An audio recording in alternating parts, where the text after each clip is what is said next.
In the words of my third grade basketball coach, practice doesn't make perfect. Perfect practice makes perfect. And why is this? How many of you just go through the motions of daily life?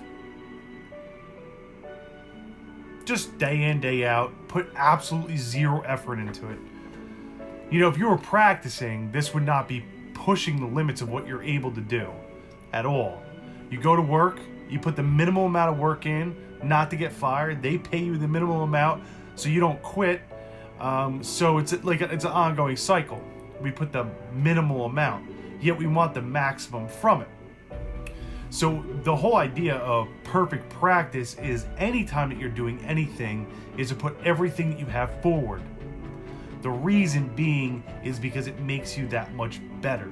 You don't go to the gym just to go through the motions, just to sit on the machines, play on your phone, do whatever. You go there to make progress. You go there to have a body that looks better. You don't go on a diet just to go through the motions of saying you're going on a diet and tracking your calories. Because if you take in 4,000 calories a day, but you say, I'm on a diet because I'm tracking my calories, just because you're counting them doesn't change the fact that you're taking in 4,000 calories a day.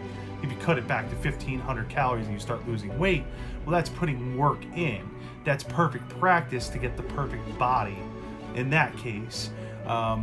So when we're also talking about work, what's perfect practice to get the perfect income? Ever think of it that way? Is showing up the last absolute minute every day and leaving a few minutes early just because I'm just done with the day, I can't do anymore? I mean, is that really giving yourself everything you can give yourself? Forget anybody else. Pretend nobody else existed. Pretend your job was just do your job. Is that giving everything that you said you were going to do the first day that you were there?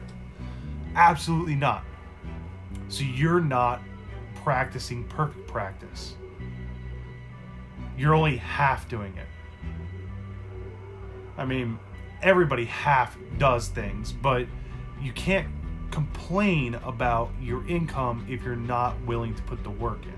You're not able to complain about your body if you're not able to put the work in. Now, I know there's there's 1% of people that... I'm not talking about the 1%. I'm not talking about the 1% that can't do this. I'm not talking about the 1%. I'm talking about everybody. I'm talking about the 80% of people. That's who I'm talking about. That's who I'm addressing. So when everybody says, oh, well, there's one person one time, that's not who we are talking about. If that's your mentality, then you need to get off the channel and you need to reevaluate the way that you think. That's more important. I get those emails. That's why I had to kind of throw that in there a little bit. But what do you lack in practice on? Could be sleep. And really explore that one thing that you lack practice on, and what can you do to perfection to make that thing better, to make your life better, to make yourself better. Perfection again. That's what we're trying to achieve. We're not gods, so it's not achievable. But it's a goal that you can always keep chasing. Showing up 10 minutes early to work.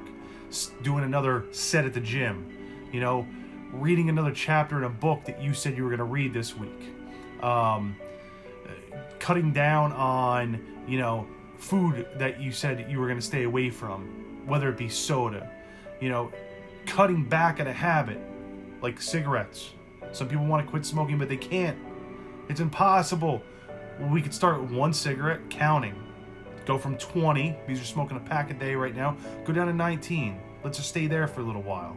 Then go down to 18. These little tiny victories turn into your perfect practice. Because eventually you won't be smoking. And everybody will be like, how'd you do it? Because every chance that I could, I made the effort to.